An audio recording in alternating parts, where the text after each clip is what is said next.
The economic fallout from COVID-19 is being experienced across all industry verticals.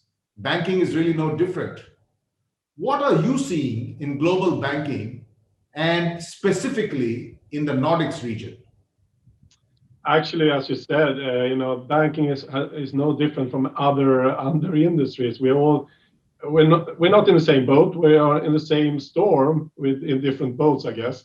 And the thing is that banking is less vulnerable to these things than other industries, and that's basically because it's a regulated business. And since the last crisis, the 2008 the financial crisis, regulators has put up barriers to entry to banking. So they are not, there is a natural need, and there is no new real competition. So the ones within the barriers, it has a quite nice environment, but of course it will be a short-term stress of the banking system because people want credit. The banks need to support their clients, and many clients won't make it.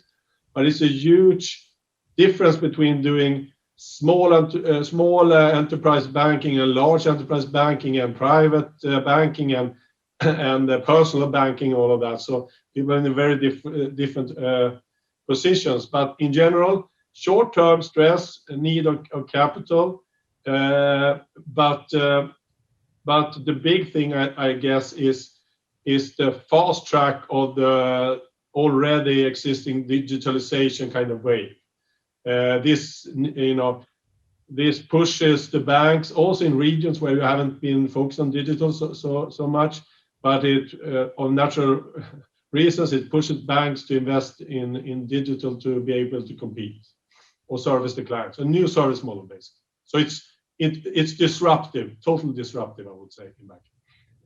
COVID-19 has really turbocharged the shift from brick-and-mortar banking to a more agile and digital-led services model, including online and mobile banking. What are the areas that banks should focus on during this turning point in history? What will give them a competitive edge? I think actually the globalization, of obvious reason, has taken a step back, especially in banking. First, with the 2008 crisis, actually making everybody focus on the core clients, the core areas where they come from. People started to really realize that no friction capital flows will not happen, at least for a while, because the central banks has to support, or the central governments has to support their banks, and then they want to support their kind of country's exposure, basically, and don't want to bail out other countries. And that was the end of the huge mega, banks with a total global model. And that means that local champion banks, at least for a while, will be having an easier time to compete. And in the Nordic region is a small region compared to others. And the banks here in the Nordic regions are smaller than the global giants, and they are protected by that the global giants focus on their own terms. So actually the Nordic banks are pretty well off, and they have been investing heavily in digitalization and are in the forefront, I would say, in the digital offering for all clients, both small business clients and the larger institutions, also private persons.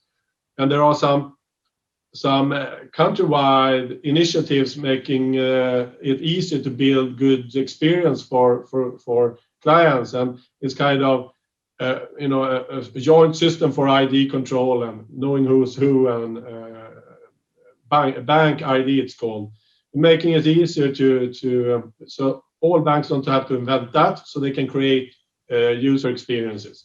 So it differs where you are, but in general terms, if I'm going to be more general about it,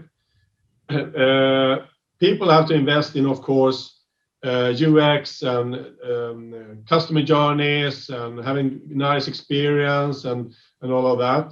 The front end, they will The branch offices will, of course, transform completely, disappear to a certain extent, but not fully.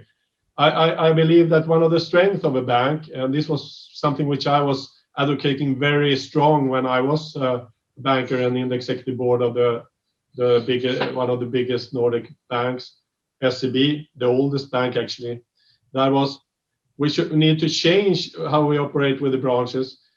Don't have as many, of course, but we need branches because that is a very, very important branding tool to land clients on. But we should do different things on the branches. We should digitalize the whole process.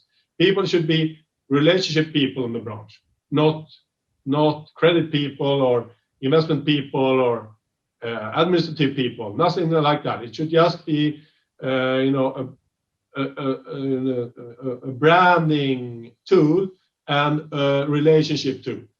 But it's very important to be able to compete with all the pure digital models if you want to have a bigger market impact. And if you can't have the absolute sharpest offering in each segment, but you want to have a broad impact, you need to have some sort of local touch or local-ish touch, not in all cities, but in the major cities. So it's not zero branches for most people, but it's less branches and other things being done there. So that means that banks need to invest heavily in digitalization, and that goes from front to back.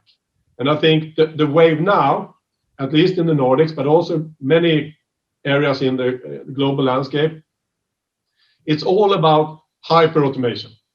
It's all about how to use these new technologies to automate in a way where you have not only less cost, but also faster to market with products and develop totally new products, new experiences, cognitive, ML, AI, fractal science, and one of the biggest things is, I think, to use all these things, but do structured data out of unstructured data.